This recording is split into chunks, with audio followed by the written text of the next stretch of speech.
2 साल बेमिसाल। और अब देखिए आपका अपना न्यूज़ 24 एक्सप्रेस नए अंदाज में।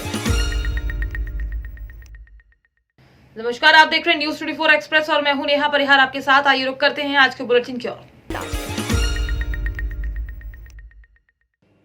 शिवसेना पार्टी के कार्यकर्ताओं का ऐसा प्यार हिंगनघाट तहसील में पहली बार देखने को मिला। संजय भाऊ कल्याण जी खोड़े युवा सेना उप तालुका प्रमुख समुद्र पर तहसील इन्होंने नवी Mahindra Bolero N4 new model showroom गाड़ी लाई, मगर इन्होंने एक संकल्प लिया। युवा सेना के जिला अध्यक्ष अभिनंदन मुनोद, ये जब गाड़ी की पूजा नहीं करेंगे तब तक मैं गाड़ी पर नहीं बैठूंगा। और जब अभिनंदन मुनोद वर्धा जिला युवा सेना अध्यक्ष ने गाड़ी की पूजा की तभी संजय भाऊ गाड़ी पर बैठे।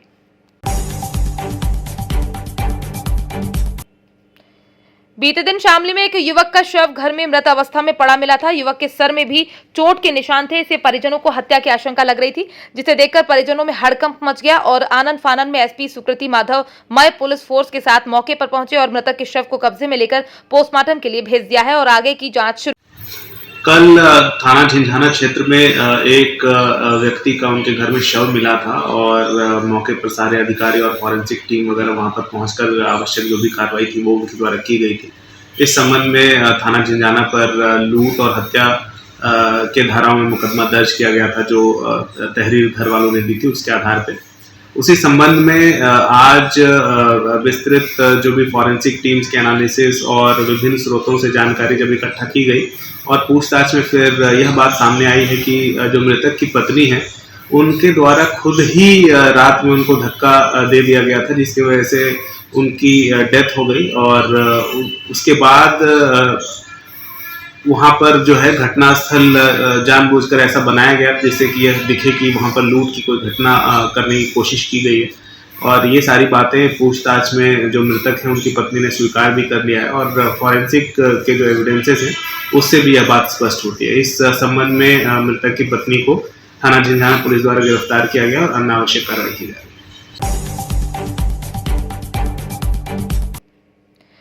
ओमिक्रॉन और कोरोना के बढ़ते खतरे पर कर्नाटक सरकार का बड़ा ऐलान। कर्नाटक में कोरोना के बढ़ते खतरे को देखते हुए कर्नाटक सरकार ने वीकेंड कर्फ्यू लगाया है, जिसमें शनिवार रविवार पूरा दिन बंद रहेगा। कुर्ची पीएसआई शिवराज तरीगोन और चिप ऑफिसर उदय कुमार ने कहा, घर पर रहिए और सुरक्षित रहिए। कार्यवाहक तंत्र की नाकामी से फल फूल रहा है। बड़े ही रतमऊ नदी में अवैध खनन का गोरख धंधा। थाना बहादुराबाद की चौकी शांतर शाह क्षेत्र में 1 किलोमीटर के रेडियस में नदी से दिन रात बदस्तूर चल रहे अवैध खनन पर चौकी शांतर शाह पुलिस और अन्य कार्यवाहक स्थानीय प्रशासन कुंभकरी नींद में सो रहे हैं। बीजेपी के वरिष्ठ नेता पूर्व मंत्री एवं बड़वारा विधानसभा के पूर्व विधायक मोती कश्यप की प्रोफेसर बेटी तृप्ति पटेल ने शुक्रवार को सुसाइड कर लिया। घटना के समय घर में कोई नहीं था। परिजनों ने फंदे से उतारकर उसे निजी अस्पताल लेकर गए, जहां डॉक्टरों ने उसे मृत घोषित कर दिया। घटना घटी क्या है? मेरी 4 बेटियों में सबसे छोटी बेटी थी, पीएचडी थी और असिस्टेंट प्रोफेसर भी थी। नीट वगैरह के एग्जामिनेशन भी उसने क्लियर थी, बहुत ही इंटेलिजेंट थी। एक महेश पटले नाम के युवक है, उसके साथ उसने लव मैरिज कर ली थी। लव मैरिज के बाद से वो निरंतर उसको आए दिन पीड़ित और प्रताड़ित करता रहता था। बड़ी फेडअप रहती थी। मेरे को तो ज़्यादा नहीं बतलाती थी, वो अपनी माँ को और अपनी बहनों को। बड़ी बहन जो है तो एडिशनल डिस्ट्रिक्ट जज पिपरिया है और एक बहन जो है तो तुम्हारे से लखनऊ में है। एयरपोर्ट अथॉरिटी ऑफ इंडिया में उनके पतिदेव मैनेजर हैं एयरपोर्ट के। तो उनको बताया करती थी, उनके माध्यम से जानकारी मुझे मिलती थी कि ये बहुत ही पीड़ित और प्रताड़ित करता है। आज वो सवेरे जो है तो इधर डिंडोरी के सहपुरा में शासकीय आदर्श महाविद्यालय में लेक्चरर थी और वहाँ से वो लौट के आई थी। ये इसने क्या किया, उसके पति ने ये मैं कुछ भी नहीं कह सकता, ये इन्वेस्टिगेशन का सब्जेक्ट है कि उसकी मृत्यु कैसे हुई है। बस मुझे मेरी बेटी चली गई, जिसको बड़े लाड़ और प्यार से हमने पाला था, आज हमारे बीच में नहीं है। हमारा संपूर्ण परिवार,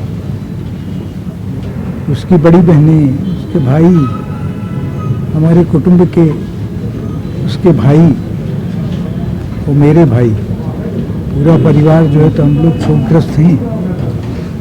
अब बाकी इन्वेस्टिगेशन का विषय है, डिस्ट्रिक्ट एडमिनिस्ट्रेशन और पुलिस एडमिनिस्ट्रेशन का जांच का सब्जेक्ट है। अब वो क्या निष्कर्ष निकालते हैं और क्या एजेंडा मिलता है, दंड तो उसको मिलना चाहिए। बस यही मैं ये सब सब जो कार है मैडम को लेकर चलना घर जी मैम क्या घटना है? अभी घटनाक्रम तो अभी बेसिकली अभी जांच पे चल रहा हुआ है। अभी हम लोग पीएम के लिए रवाना करेंगे। पीएम के बाद ही अग्रिम जो भी जानकारी मिल पाएगी हमें। क्या नाम था, क्या हुआ? तृप्ति पटले हैं मृतिका, तृप्ति कश्यप है मृतिका। अभी पीएम के लिए रवाना कर रहे हैं। अग्रिम जो भी जांच में आएगी उसके अनुसार कार्यवाही की जाएगी। अभी बहुत ज़्यादा जानकारी नहीं है। अभी जो भी होगी अग्रिम कार्यवाही देखी जाएगी जांच के बाद। वक्त तो चला है एक छोटे से ब्रेक का, फिर मुलाकात होगी ब्रेक के बाद।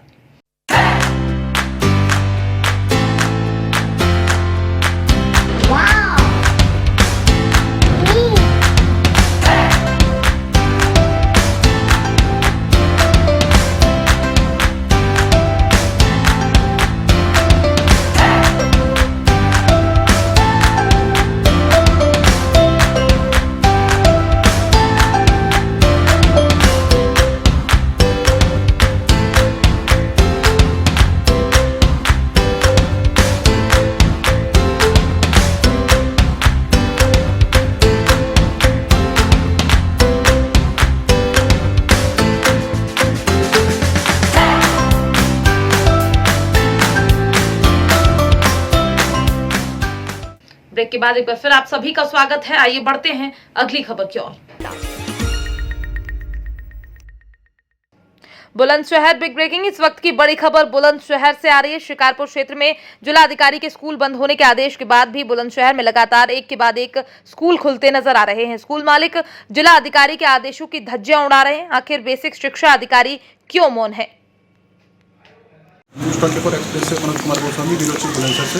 अभी आज हम माउंट में हैं, माँ भगवती कॉन्वेंट स्कूल के शिकारपुर में, जहाँ बुलंदशहर डीएम के आदेश के अनुसार स्कूल को बंद करने के आदेश हैं। लेकिन ये स्कूल अभी जहाँ क्लास में बच्चे पढ़ रहे पाए गए हैं और अभी देखा गया है। अभी देखना ये है कि बुलंदशहर डीएम साहब इन पर क्या कार्रवाई है।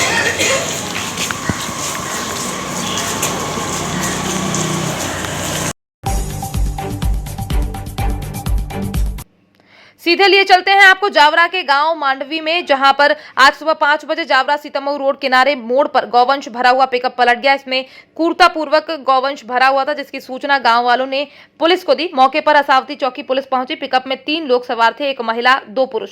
तीनों को पुलिस चौकी ले आई है। सर, ये गोवंश कहाँ से कहाँ ले जा रहे थे? ये आज सुबह ग्राम मांडवी से शाम पिता ओंकारलाल डांगी ने फ़ोन 100 डायल पर फ़ोन लगाया था। ये सूचना चौकी में प्राप्त हुई थी। चौकी से यहाँ गए थे। ग्राम मांडवी में सीतामऊ जावरा रोड पर यात्री प्रतीक्षालय के पास में एक पिकअप पलटी खा गई थी। जो पिकअप का नंबर ये है MP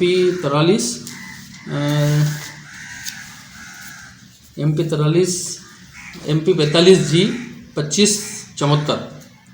जो इसमें 3 गाय और एक सफ़ेद रंग की केड़ी, मतलब कुल 4 गोवंश थे, जो क्रूरता पूर्वक भरकर ये 3 व्यक्ति, एक महिला है, 2 व्यक्ति हैं, जिन्हें जो ले जा रहे थे वध हेतु, तो वहाँ से इनको जब्त करके 4-6-9 गोवंश प्रतिशत अधिनियम एवं 11 घ पशु क्रूरता निवारण अधिनियम के तहत कार्रवाई की जा रही है। और ये इनका ये कहना है कि ये गोवंश बस्सी के पास जंगलों से भर के लाए थे और धुलिया महाराष्ट्र तरफ ले जाने का बता रहे हैं। तो कितने गोवंश भरे हुए थे सर? इसमें टोटल 3 गाय और 1 केड़ी है। करीब 4 मतलब कुल मिलाकर 4 गोवंश थे। 1 केड़ी है उसमें छोटी और 3 गायें हैं सफ़ेद रंग की हैं। और कितने लोग ले जा रहे थे? ये 2 आदमी थे जिनके नाम हैं रतनलाल मंगीलाल हटीला, दूसरा है लुकेश पिता भावचंद वसुनिया और एक महिला थी इनके साथ में कालीबाई बालू वसुनिया। ये सभी झाबुआ के निवासी हैं। ये लोग लेके जा रहे हैं। सर जो आपने गो जब्त किए उनको कहाँ छोड़े? ये गोवंश को जब्त करके अपने भड़का गौशाला है, वहाँ गौशाला के जो संरक्षक हैं उनको सुपुर्दगी में दे रखे हैं। सर आपका नाम? मेरा नाम कार्यवाहक सहायक उप निरीक्षक भगवती प्रसाद शर्मा, चौकी एसआर। शासकीय उच्चतर माध्यमिक विद्यालय झकनावदा भारतीय डाक विभाग के पोस्टमैन ने स्कूली छात्र छात्राओं को व्यावसायिक शिक्षा का प्रशिक्षण दिया। जिले के शासकीय उच्चतर माध्यमिक विद्यालय झकनावदा में व्यावसायिक शिक्षा के लिए ट्रेन आईटी में छात्रों को व्याख्यान देने के लिए branch post master Jhaknawat Sunil Kumar Shinde द्वारा शुक्रवार को स्कूली छात्र छात्राओं को व्याख्यान दिया गया।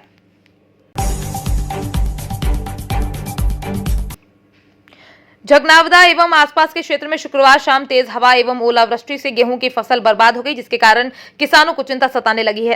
प्रतिवर्ष झकनावदा में समर्थन मूल्य पर कृषकों के द्वारा लगभग 35,000 क्विंटल गेहूं तोले जाते हैं, किंतु ओलावृष्टि से नुकसान के कारण कई कृषकों की आर्थिक स्थिति बिगड़ गई है। कि फसल जहाँ भी खेतों पर जाकर देख रहे हैं तो वास्तविक कुछ नुकसान कुछ हुआ है और ये ज़्यादातर स्थिति उसी खेत में देखने में आ रही है जिसमें दाने भर रहे हैं। जो दाने भर चुके हैं, भर रहे हैं, तो ऐसी जगह पे ज़्यादातर नुकसान है। और जो फसल अभी जिसमें बाली नहीं आई है उसमें अभी तक फ़िलहाल कोई नुकसान देखने को नहीं मिला है। तो हम उन्हीं किसानों से थोड़ा निवेदन करना चाहते हैं कि जो किसान फसल बीमा हमेशा करवाते हैं तो वो किसान अपना एक हेल्पलाइन नंबर है, जो कि हेल्पलाइन नंबर है 1800-233-7111, जो कि इंश्योरेंस कंपनी का अपना हेल्पलाइन नंबर है। इसको 72 घंटे के अंदर ये सूचित करें और सूचना करने के बाद एक फॉर्मेट आता है। सूचना करने के बाद अपने को एक फॉर्मेट आएगा, वो फॉर्मेट भर के अपने को क्लेम के लिए आवेदन करना है। धन्यवाद। यही करना चाहेंगे। आगे जैसा भी निर्देश हो, हमारा वरिष्ठ अधिकारियों द्वारा जैसे भी आदेश दिया जाएगा हम उसके अनुसार काम करेंगे।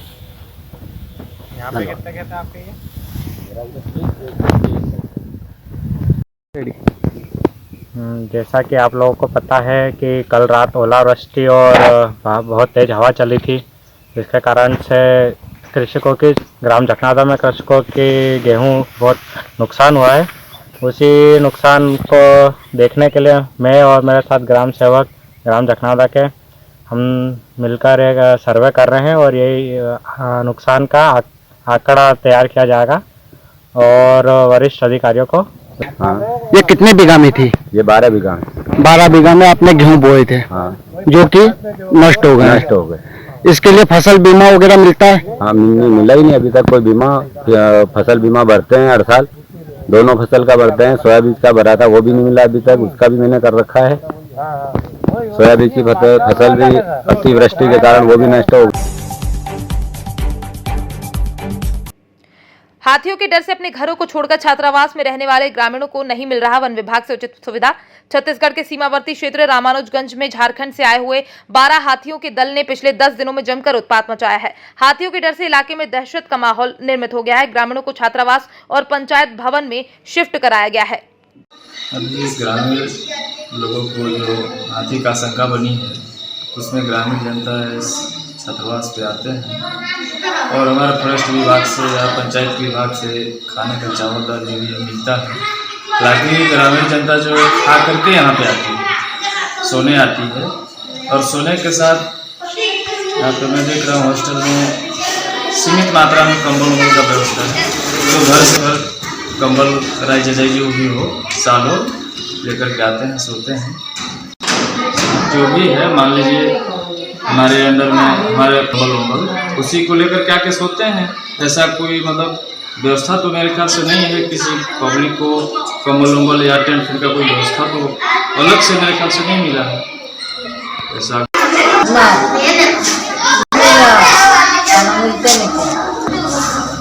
घर पर तनी मनी खा पी के आए सुतलिया काम है, यहाँ मिलते नहीं के तो का नहीं मिला काम में सुतलिया घरे से लेदरा कोठा मान के सुतते।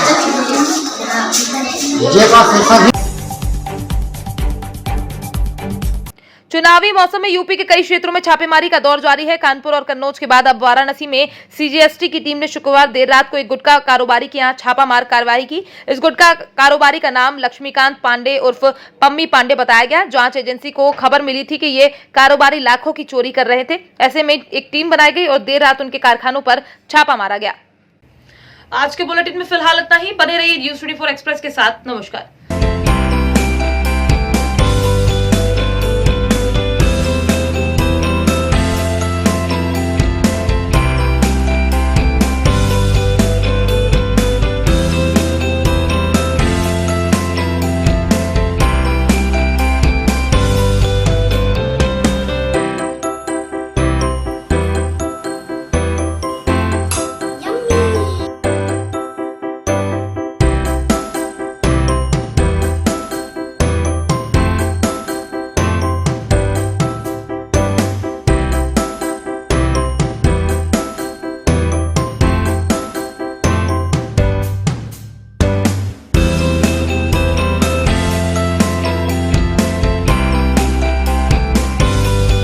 एक्सप्रेस के 2 साल बेमिसाल। और अब देखिए आपका अपना न्यूज़ 24 एक्सप्रेस नए अंदाज।